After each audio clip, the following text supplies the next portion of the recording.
You're listening to a CNA podcast. So hey everyone, it's Chia and welcome back to another episode of Deep Dive. Now, Otelli is away preparing for the swearing-in ceremony of the 15th Parliament, which incidentally will be what we're talking about today. You've all heard the news by now. Prime Minister Lawrence Wong has announced his new cabinet lineup.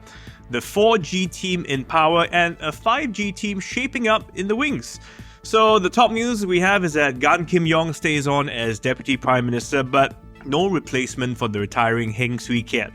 And PM Wong keeps his finance portfolio and the defense portfolio goes to Chan Chun Sing. Now, there are also going to be 9 new political office holders. So to help us unpack all that has happened, we have Dr. Felix Tan, an independent political observer. Hi.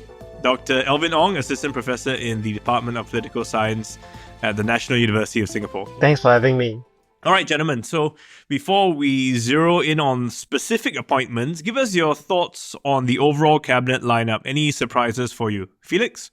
I think there isn't huge surprises, because all the lineup seems to be the currently existing ministers that has been shifted around. And that's about it. It's shifting from one portfolio to another.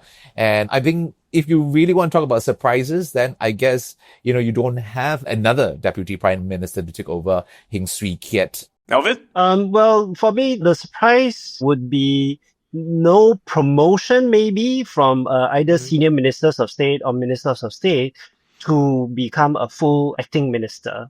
Right, so I was expecting maybe 1 or 2 senior ministers of state or 1 or 2 ministers of state might be able to make that promotion, but it seems that there is none. We are not seeing any new female ministers, for example. We don't see any new, Indian ministers. Yeah, so a bit surprised at that. Okay, so in a way you were expecting, I guess, more changes and a bit more of a shuffling, so to speak. Yeah, more internal promotion, yeah. More internal promotions, I guess, because that will also signal, who's sort of key to taking on which portfolio. The finance portfolio has remained with the Prime Minister. Why do you think this is a significant move? I think one of the reasons that it could be, that PM Wong wants to retain the finance minister is also because of, the whole GST issue that has been brought to the front during the campaigning period. And I think in order to help Singaporeans in the meantime, at least, whether it's short-term or long-term, but most likely I'm seeing it as short-term kind of thing, he might want to keep the portfolio for the time being so that not to make too much changes to the current cabinet as well. Yeah, I think maintaining stability is definitely key to him maintaining the finance ministry portfolio. But let's not forget, if you control the finance ministry, you control basically the purse strings of government, and you control the spending of the different ministries, and you control the agenda items of the different ministries. So with him retaining control of the finance ministry portfolio, I think it still signals a very strong control over the future agenda of this cabinet.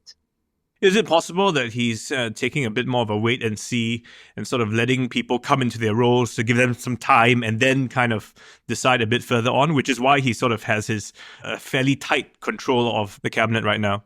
I think one thing, if you look at how PM Wong has always been doing his leadership, is that he wants to keep people that he can work with very close to him. And within the cabinet. And I think he doesn't seem to be someone who wants to have huge jumping changes as well. And I think, everyone in the cabinet seems to be somewhat of a certain comfort level, that he can probably work with. And I think at this point in time, he doesn't want to make too much changes. There are a few new sort of roles, and that is of coordinating ministers. He's added on a few more for Ong Ye Kung and Chan Chun Sing, so now we have 3 coordinating ministers.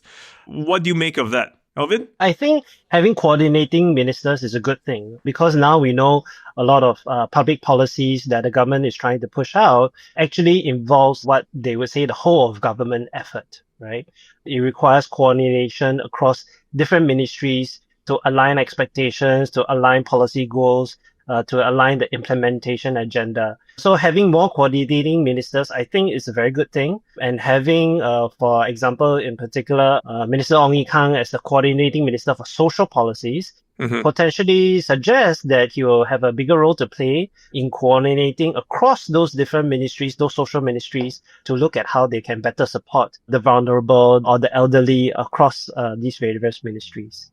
Felix? I think when you talk about the coordinating ministers over here is exactly what PM Wong was talking about, task force man. I think we have heard about that. So his team of coordinating ministers is that everybody actually try in some way to contribute, in certain areas, new areas. And I think, even in public service. But of course, we all do know that Chan Chun Sing is, a lot of the residents, a lot of voters also gravitate towards his style as well. You can see what happened in Tanjong Pagar, GRC. So I think, he has that kind of personality in order to helm as a coordinating minister again, and that will help. But he does have a heavier portfolio this time around. Well, Chan Chun Sing also does take on the defense minister portfolio. Previously, he was education minister. I mean, we all know he's a former army general himself. So some were speculating that maybe it shouldn't have been someone with a military background. Some prefer that it should be. What's your take on this? I think it's a good thing that he has a military background and that he's now Minister of Defense. So he'll be very much familiar with the different issues across the different Ministry of Defense. And so I think that will allow him to have a much easier time to work with the people there. And let's not forget, for defense, now we don't just have the land, sea and air. We also have digital defense, which is also under the Ministry of Defense. So I think he will have a lot of work actually on his plate in the next few years. Yeah, but also to add on, right, I think if you look at Chan Chun Sing's experience as well within the cabinet in the last couple of years already, he has been shifting around portfolios as well, and then he have tried a lot of other areas. So I think that also contributes to his vast experience in helming finally the defense minister portfolio. Although you have rightly put it across, you don't really need someone with so-called the army experience in order to helm as a defense minister. But I think Chan Chun Sing also has a lot of other background as well. So I think he's probably the most well-placed individual within the cabinet at this juncture to helm the defense minister. But also another point to raise also, given his vast experience in the army. And also we do have to take into consideration that a Shangri-La dialogue is coming up soon. And you really need somebody to helm it. And which other better person will be able to do that other than Chan Chun Sing? Okay. Because this portfolio requires someone that is more seasoned and more experienced. And even though he had, in a sense, a few other generals to choose from. Let's talk next about the National Development Minister. It was Desmond Lee, but he's now being moved to education to take on that portfolio. And we're also seeing Chee Hong Tat move from transport to national development. Okay, let's talk about Desmond first. So as the new education minister, what do you make of that? How do you think that will play out for him? Elvin? We now know that the government is very much invested in the lifelong learning. So Minister for Education is not necessarily just invested in, say, kindergarten, primary school, secondary school, ITEs, polytechnics, and the university. But now with lifelong learning and with adult learning, I think there's some pressure on universities like NUS to offer a lot of adult learning courses to help, upskill the workforce, right? So I think maybe Minister Desmond Lee in this new portfolio might potentially be looking at some kind of potential improvements in adult learning area. I mean, national development was very much about housing and, something that is integral to all our daily lives. And education similarly has that same significance as well. But then, of course, there's also transport, which is another key part of all our daily lives. And for a while, it had a bit of a tough, stop and start, so to speak. But Chee Hong Tat now leaves that to join national development. Is that a good fit? I think from transport over to national development, I think it's probably would be a good fit as well. I mean, both are very core essentials. When you talk to Singaporeans, they are always focusing on all these, about housing. They talk about transportation. It's always the basic necessities that they're looking forward to. And I think Chee Hong Tat will be probably well placed in that, given that, these are issues that he's probably familiar with. Yeah. And let's not forget, if you are a Minister of Transport, you're not just invested in, say, public transport, right? You're also interested in investing in our land and the air and the sea connections. So at the Ministry of National Development now, he will be the so-called the master urban planner of the entire country, right? So you could see that as a kind of a more meta level ministry, which oversees all these different physical infrastructure for Singapore. I mean, in that sense, it also feels like the Prime Minister is getting his guys a bit more familiar with each of the different areas so that eventually when they do need to take on larger portfolios, they will have the experience having been there. Okay, we will talk a bit more about transport in a short while because we've got one of the new names who have coming in and taking on that. But first, let's talk a bit about promotions as well. Faisal Ibrahim is now acting minister in charge of Muslim affairs. We're also seeing Sun Xueling move to senior minister of state. Murali Pillai is SMS, and Bayam King is now minister of state. So what do you make of these picks? Let's start off with Faisal and the fact that Masagos is no longer in charge of Muslim affairs. Elvin? I think it's a good choice because Associate Professor Faisal Ibrahim has been around in the different constituencies for a very long time. He knows the different people on the ground. And maybe with this new acting minister for Muslim affairs, the PM Wong just wants to have a different leadership for on Muslim affairs issues. Yeah. And so I think he's a natural choice. And for Sun Xueling, she's Senior Minister of State at MND and Ministry of Transport as well. Murali, Law Ministry and MOT. Bayam King, Minister of State at MCCY and MOT. I don't want to say not significant moves, but not a big jump in that sense, right? I mean, so it's sort of a normal progression for them. I actually think that promoting Ms. Sun Xueling and promoting Mr. Bayam King are actually significant moves. And they're significant moves in the sense that you could say it is a reward, you could say it's an incentive, you could say it is a promotion that based on their performance in the recent general elections. We know that in the recent general elections, Punggol GRC, where Ms. Sun Xueling is, and in Tampines GRC, where Mr. Bayam King is, there were tough fights against the Workers' Party. And from what I understand in both of these GRCs, the MPs that had the best grassroots connections and were seen as best performing in uplifting PAP's performance was the both of them, Mr. Xueling and Mr. Bayam King. And so you could see these promotions as kind of a reward for their efforts during the general elections. Yeah, most definitely. I think I do agree with what Elvin was talking about. And I think if you look at Bayam King, other than his social media, I think he is very well loved by in Tampines GRC across the board by almost every part of that constituency. And I think Sun Xueling is also the same thing as well. So I think by promoting them in a way, it's also to demonstrate that they have been recognized for their achievements and their strengths. And then eventually, if they get even promoted to higher portfolios, again, we do not know at this point in time. Then in the next general election, if they're going to still be around, then it might be another minister helming a particular constituency. And then you will have that again. Now, I think many of them have been working very hard, so to get this recognition is important for them as well.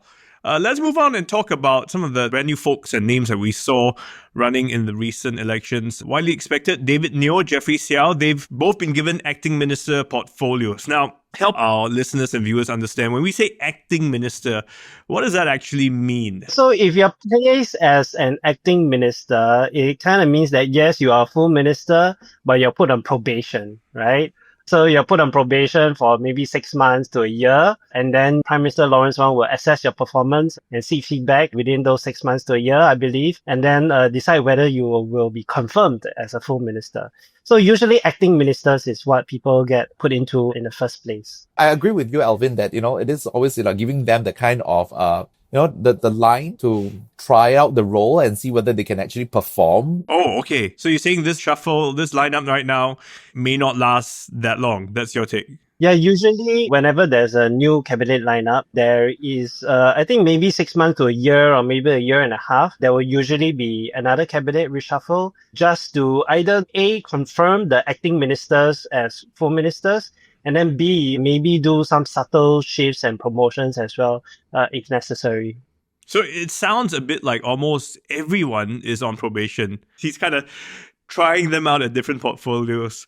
A few other new names that we heard of: Dinesh Vasu, Jasmine Lau, Goh Pei Ming, Goh Han Yan, and Dr. Said Harun Al-Habsi. Would this be the 5G leadership team, you think? You cannot just put them straight into a role without testing the waters and to ensure that they are able to cope, whether they are able to make the role better or even the portfolio better as well. I think, it's all about getting the ground right. And he has been talking about forming a very strong team, a very good team for him. He wants to work with people that are able to do the job, do the task. Yeah, just building on that, right? I think of all these new names that you mentioned, I think the vast majority of them have like civil service experience or military experience. And so they are very familiar with the Singapore government bureaucracy, right? And so we can be fairly confident that if they get put in at these particular levels, right, they can do the job for the particular ministries. Is there any significance really in how they are brought in at what rank? Help us understand. Does it really say too much about, is it more because of their experience, their age, If they are brought in at different ranks, I would guess there's two different things. Number one is different levels of responsibility and different levels of areas that they will cover in the different ministries that they will be asked to contribute to, number one. And number two is, of course, a difference in salaries lah. So maybe there's some sort of like assessment about from the private sector or from their previous position in the government, what would be the kind of appropriate levels that they will be put at in terms of salary scale. Yeah. Yeah, I think just to add to that, I think it's also about, it's like getting a job, right? A job application. You don't just jump straight into a very high position from maybe an exec and then you straight become a CEO. So not saying that there aren't, but the thing is going to be, you are being paid by taxpayers' money, right? You will be questioned by Singaporeans and by voters as well. So the thing is that you are placing them in positions where it's more amenable to the pay structure as well as also to the people as well, looking at it. Okay. And most of them are senior civil servants, but from a senior civil servant doesn't mean that they are probably ready for a full minister's. Okay. And yeah, like we know, a lot of them are being put into these positions to see how they fare. So time will tell. I just want to go back and talk about transport because we mentioned there's a new face taking it on, Jeffrey Xiao. Well, it was highlighted that he would possibly be an office holder, and now he's taking on this portfolio as acting transport minister, which has been seen as one that has fairly challenging issues. Any surprise that the PM has allowed a new face to sort of tackle this portfolio? I don't think there's any surprise. In a sense, he's not that much of a new face because he was previously a permanent secretary at a ministry before, and the permanent secretary is the highest ever position that a civil servant can ever be in a particular ministry. So he has reached the pinnacle of being in the civil service, and now he's made a full minister for a challenging portfolio. I think it is kind of like commensurate, right, with his particular rank and experience that he has. So in being entrusted with this kind of challenging ministry, I think it actually exhibits a certain level of confidence that Prime Minister Wong has in him, that he will be able to do a good job as a first-timer, right? Heading this as a political position of this new ministry. And in a way, I guess you could say the Prime Minister has interacted with many of these people before, so they're not entirely new to him. He's worked with them very likely in all their different portfolios. So if I ask you, as we summarize a little bit, for your overall take on this reshuffle, what would you say? What kind of a reshuffle has it been? Is it one that, sort of is more on the safe and conservative side? And is this just a temporary thing when we can expect more to come? I think it's more temporary, and at least for, again, 6 months to maybe a year or even less than that. But I think at least for 6 months, it will be just, for now, it's going to be that. It's very, very safe. He's being very cautious. There are a few promotions to give them credit for what they have done and what they have achieved so far, which is a good thing. But I think no huge shifts in terms of individuals within the cabinet. I think this cabinet is more stability, more continuity as compared to like a fresh change, right? I think 2025 this year is going to be shaping up to be a very kind of uncertain time internationally for Singapore. So we are experiencing, renegotiation of all these trade agreements, looking at different volatility in the economy. So I think having more stability and continuity this year makes sense. So we have to anticipate potentially more changes, more promotions, maybe from 2026 onwards. I think just to add one word, it's probably like a little bit anticlimactic. So yeah, it's like we're expecting huge changes and not really. It's not really, big changes after that. Right.